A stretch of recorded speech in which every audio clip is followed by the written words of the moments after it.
បាទសួស្តីទាំងអស់គ្នានៅក្នុងវីដេអូនេះយើងបន្ត part 3បន្តិចបាទការនៅក្នុង part 3វីដេអូ post មុនយើងដាក់ series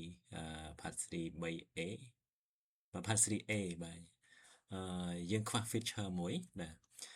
ដែលយើងមើលនៅលើ top plane នេះទៅបាទ top view យើងនឹងឃើញបាទនៅលើ drawing គេដាក់ថា 4x បាទ air 0. បាទ air.032 inch បាទចឹងមានន័យថានៅ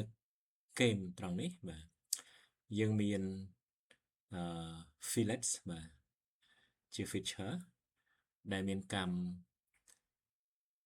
0.32 inch បាទហើយមានចំនួន4เกมបាទគឺនៅត្រង់เกมនីមួយបាទនៅเกมនីមួយយើងមើលបាទអូខេเกมដែលជួបគ្នារវាងផ្ទៃទាំងពីរនេះបាទហើយបាទនៅត្រង់เกมនីមួយទៀតបាទហើយបើសិនជាយើងពវល់បាទគឺយើងមានเกมខាងនេះមួយបាទហើយเกมនៅមុខខាងក្រោមនេះមួយទៀតណាបាទយើង control 7មើល isometric view តិចបាទហើយយើងចាប់អាច zoom បានណាដោយប្រើ tool នៅលើ overhead view បានរបស់យើងហ្នឹងបាទយើងយកពាក្យហើយយើងយកពាក្យ zoom to area បាទអញ្ចឹងយើង select ប្រអប់កន្លែងណាវានឹង zoom មកកន្លែងហ្នឹងបាទឥឡូវយើងចូលទៅបង្កើត fillet បាទនៅក្នុង feature បាទយើងរើសយក tool fillet បាទ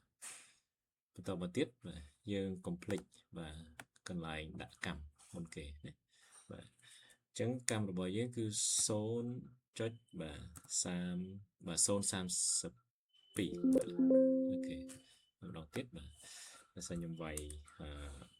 ជាប់ណាំ lock នៅលើ keyboard បាទចុច0បាទចុច0បាទ32 inch បាទឥឡូវយើងនៅក្នុង item to fillet បាទយើង select យក game នេះមួយបាទហើយចូលមកក្រោមបាទយើងអាច select យក game បាទតទៅទៀតបាទយើងមកវិលបន្តិចបាទដោយប្រើ keyboard សញ្ញាព្រួយរបស់យើងហើយយើងចុចយក game ខាងឆ្វេងបាទចុះមកអបខាងស្ដាំយើងចុចយក game ខាងឆ្វេងបាទជាពេលនេះយើង click OK ទៅបាទយើងនឹងឃើញថាបាទយើងមាន game ដែលជា fillet បាទយើងចង់ zoom វាមើលបាទមួយប្រឡោះបាទមើល area បាទសំតោះណាzoom to a zoom fit នៃ zoom to area អូខេហ្នឹងយើងអូបាទមករបស់យើងបាទជាប្រអប់មកបាទយើងឃើញបាទ fillet របស់យើងនៅត្រង់game នេះអូខេហើយសម្រាប់រូបភាពនេះយើងលែងត្រូវការហើយបាទយើងអាចលុបចោលបានបាទយើង select លើវាយើងយក delete key បាទហើយយើងយក yes បាទឥឡូវយើងឃើញ part 3របស់យើងបាទបានបញ្ចប់ហើយយើងអាច expand បាទ design tree ដើម្បីមើលថាតើបាទវាមាន sketch ប្រមាណហើយមាន feature អ្វីខ្លះនេះយើងមាន sketch 1 sketch 2បាទ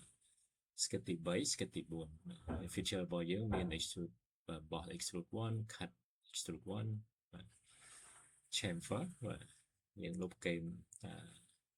រង្វង់បាទលុបហ្គេមរុនស៊ីឡាំងបាទ